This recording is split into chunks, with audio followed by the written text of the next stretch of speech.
President Trump ने एक interview दिया है फॉक्स न्यूज़ को, उसमें कह रहे हैं कि अब मुआहदा हो सकता है। क्या ये एक फिर डिसेप्टिव जो है एक फीलर है या एक शदीद कैरेट एंड स्टिक का इस्तेमाल है?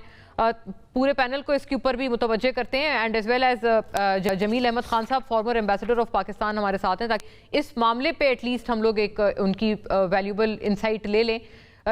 वेलकम सर एम्बेसडर साहब, इस पे प्लीज़ अगर if you can go ahead कि ये किस तरह से आप इस मिक्स्ड फीलर को देख रहे हैं। अभी कहा, गालियां दे के कहा ईरान को कि हम ये भी उड़ा देंगे वो भी उड़ा देंगे, और अब कह रहे हैं कि मुआहदा एक्सपेक्टेड है कल।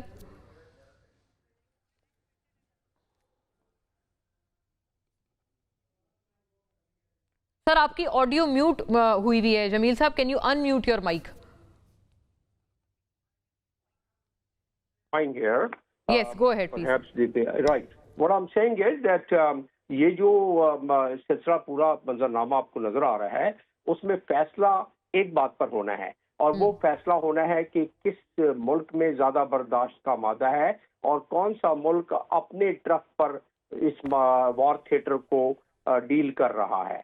तो इस जाहिर है वो ईरान है, और ईरान में क्योंकि वो बका की जंग लड़ रहे हैं, जो कौम या जो फर्द अपनी बका की, यानी अब सोच ले कि जी मैंने तो फना होना ही होना है, मैंने तो शहादत कबूल करनी है, तो उसके लिए कोई मसला नहीं रहता है कि वो आखिरी वक्त तक लड़े।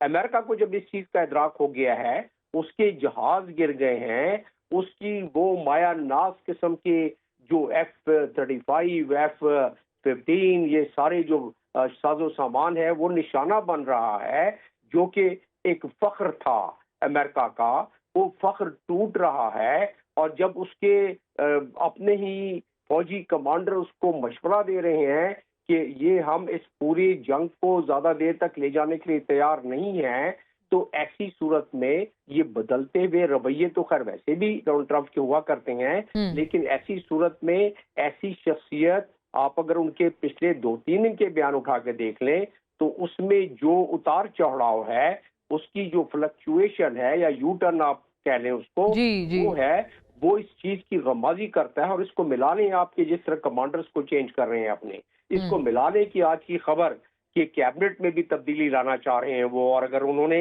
ये इस जंग का कोई मसला हल नहीं होता है कल तक, तो कोई बईद नहीं कि अपने कैबिनेट में भी चेंजेस वो लाएं। क्यों ऐसा कर रहे हैं?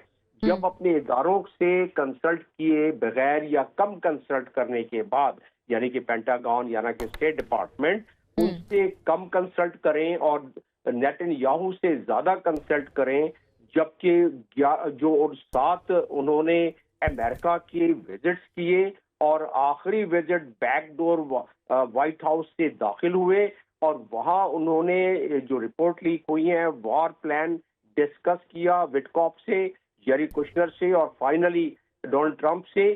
वापस अपने मुल्क में तलवीव से उन्होंने 19 तारीख को बोर्ड ऑफ पीस के लिए दोबारा आना था, नहीं आए, तो हमें उस वक्त ही ये खटकना शुरू हो गई बात के दौरान, ये जो कोई जंग के कोई आसार नजर आ रहे हैं। अब आ जाते हैं वापस इस बात के यू टर्न के, क्या अमेरिका जो कि अब अपने ही जो बेसेस हैं पूरे खलीज में, उन बेसेस को खाली कर जाए और खाली करके अपने ही फौज के जो गैर जरूरी अफराद हैं उनको कहे कि भाई आप इवैक्यूएट हो जाओ, वापस से अमेरिका चले जाओ, और अपने ही सोल्जर्स को कहें और उनको टुकड़ियों में बांटकर मुख्तलिफ जगह पर छुपा के रखें, और फिर भी ईरान वहां पहुंच जाए।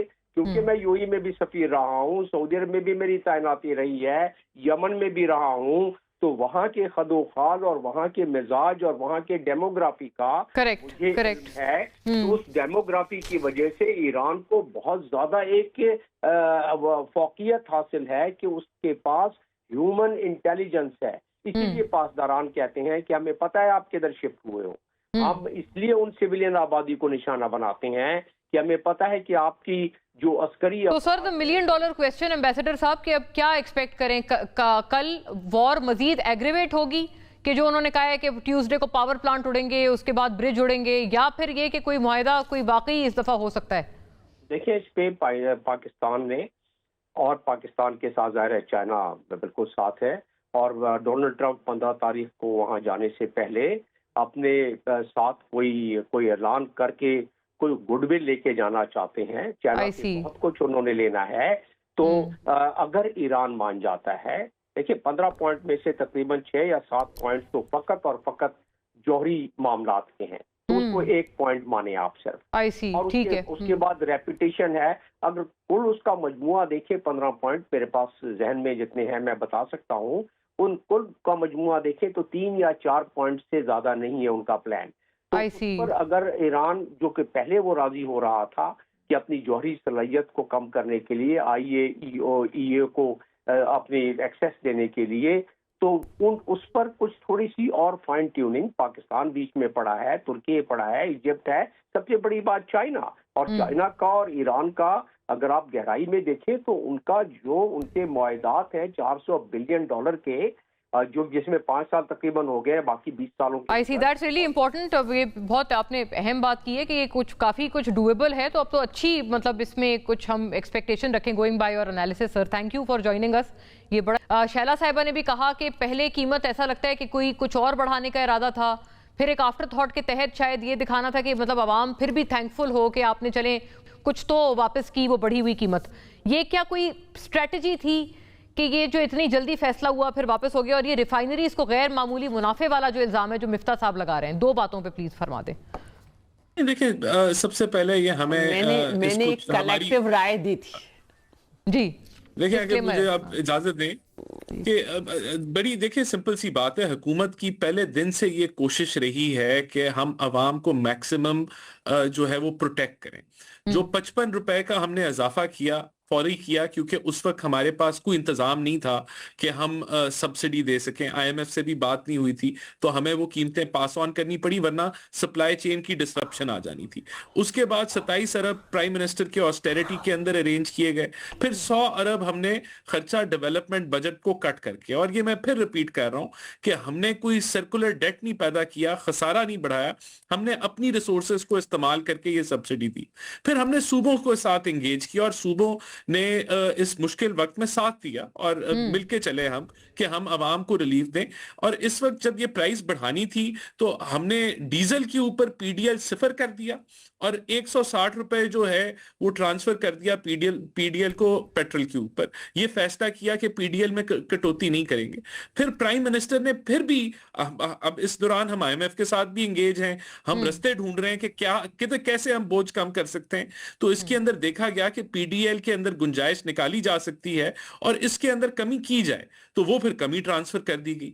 या तो यहां ये कहना जी वो ये ड्रामा किया, फलाना ड्रामा नहीं हो रहा, जंग लगी हुई है दुनिया के अंदर और उसके असरात हमें सफर करने पड़ रहे हैं। कोई फैसला जो हुकूमत करती है, अब डेवलपमेंट बजट की कटौती करना, उसके भी नुकसानात हैं, आवाम के लिए भी हैं, ग्रोथ के लिए भी हैं।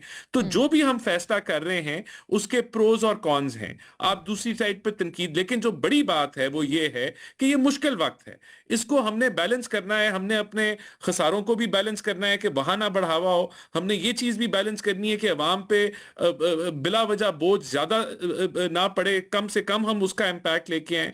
और हमने मीशत को भी, उसकी रवानगी को भी बैलेंस करना है। तो ये एक क्राइसिस सिचुएशन है। अब इस पे सियासत तो की जा सकती है, हर पॉइंट पे सियासत की जा सकती है। तो मैं यही कहूंगा कि उससे गुरेज किया जाए और ये कह देना कि जी किसी ने पैसे कमा लिए, फलाना कर दिया। एक तरफ आप कहते हैं डीरेगुलेट, ये तो मिफ्ता साहब जैसे लोग कह रहे हैं, राणा साहब, आई मीन वो तो बहुत लर्नेड हैं, फॉर्मर फाइनेंस मिनिस्टर हैं। मैं वही कह रहा हूं ना, इस वक्त तनकीद करना या जो है पॉपुलर स्टेटमेंट देना कि ये हकाइक से बहुत बरक्स आसान है, है। आप कह रहे हैं this is contrary to facts. देखिए बड़ी सिंपल सी बात है, हमने कोई ऐसा काम किया हो जो कानून से हटके हो, या हमने कोई नया फार्मूला आजाद किया हो। हमने तो ऐसा कोई काम नहीं किया।